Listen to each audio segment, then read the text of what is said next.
శ్రీ శంకరాచార్య విరచిత భజగోవిందం స్తోత్రం. 3వ శ్లోకం. నారీస్తనభర నాభిదేశం దృష్ట్వా మాగా మోహావేశం ఏతన్మాంస వసాది వికారం మనసి విచింతయ వారం వారం.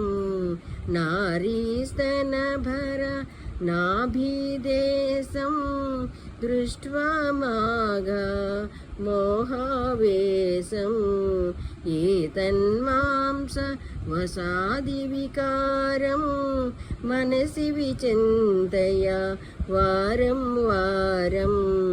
భజ గోవిందం భజ గోవిందం గోవిందం భజ మూఢమతే. యువతుల స్తనములను నాభిని చూచి మోహావేశము పొందకము, అవన్నీ మాంసం ముద్దలే అని మరలా మరలా మనసులో తలుచుము.